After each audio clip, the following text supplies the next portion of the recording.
Hello and welcome to another Mondo Street mini pod. Today we're looking at Roadhouse.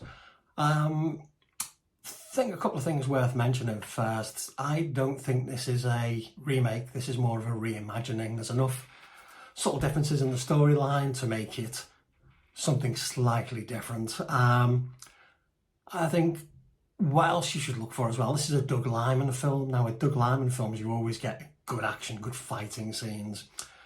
And I think with the training that Jake Gyllenhaal went through and the introduction of Connor McGregor as a totally over-the-top bad guy, that's what we're going to get, but more on that in a bit. So it centres around Jake Gyllenhaal's character Dalton, who is a disgraced UFC fighter, who is recruited to protect the Roadhouse in the deep south of the Florida Keys.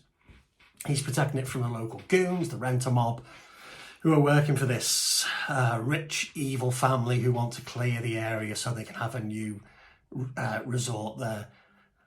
This is where the rumble and tumble comes in, with Gyllenhaal's Dalton showing his ability to deal with petty thugs incredibly easily, you know, a slap, a broken finger or two, you know, fairly straightforward. He recruits more people in to become bouncers and starts to train them.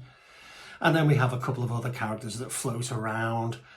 One of the changes there is that in the original film, Patrick Swayze had Sam Elliott as his mentor, and we don't have that in this version. What we have in this version, we have a little girl who works in a bookstore with her dad, who introduces a subplot of Dalton being Shane, you know, the cowboy that rides into town to get rid of the bad guys and then rides out of town.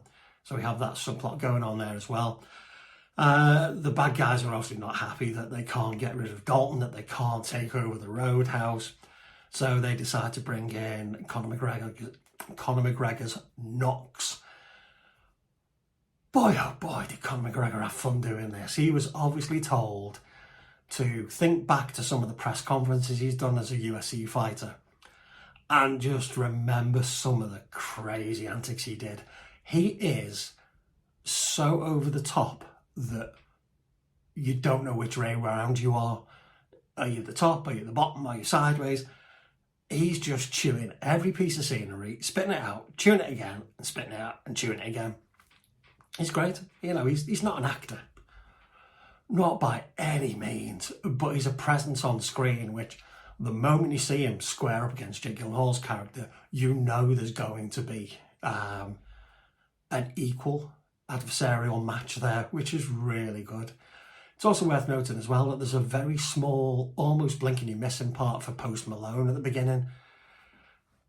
Don't know why. It's nice to see him doing something, you know.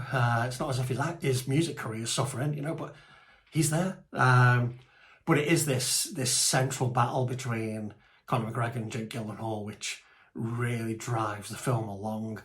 And their fight scenes are fantastic, very believable. The only issue I have with them is that Doug Liman and his team have tried this new kind of like multi-pass filming technique, which looks a little bit like bullet time gone wrong. It's like bullet time from B&M. It just doesn't feel right. It doesn't feel natural. Yeah, you get a little bit more coverage, but it just doesn't feel right. You know, it kind of takes you away from the action as opposed to pulling you into the action. One of the things I missed in this film, obviously Patrick Swayze, but was the music was Jeff Fahey, Jesus Christ, Jeff Healey, the blues guitarist who played so beautifully throughout the original film. The music in the film is great, but that for me was the whole definition of a Roadhouse, that kind of music and that style of up-tempo Texas blues.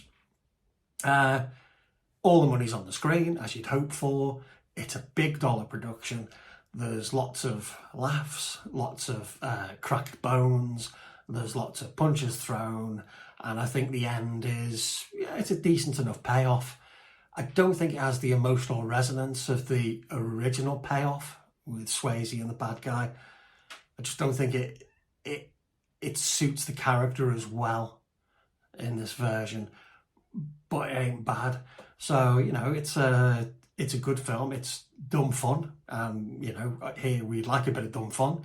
So yeah, sit yourselves down, prepare for 2 hours of bright lights, big punches, and broken bones and snotty noses. Enjoy.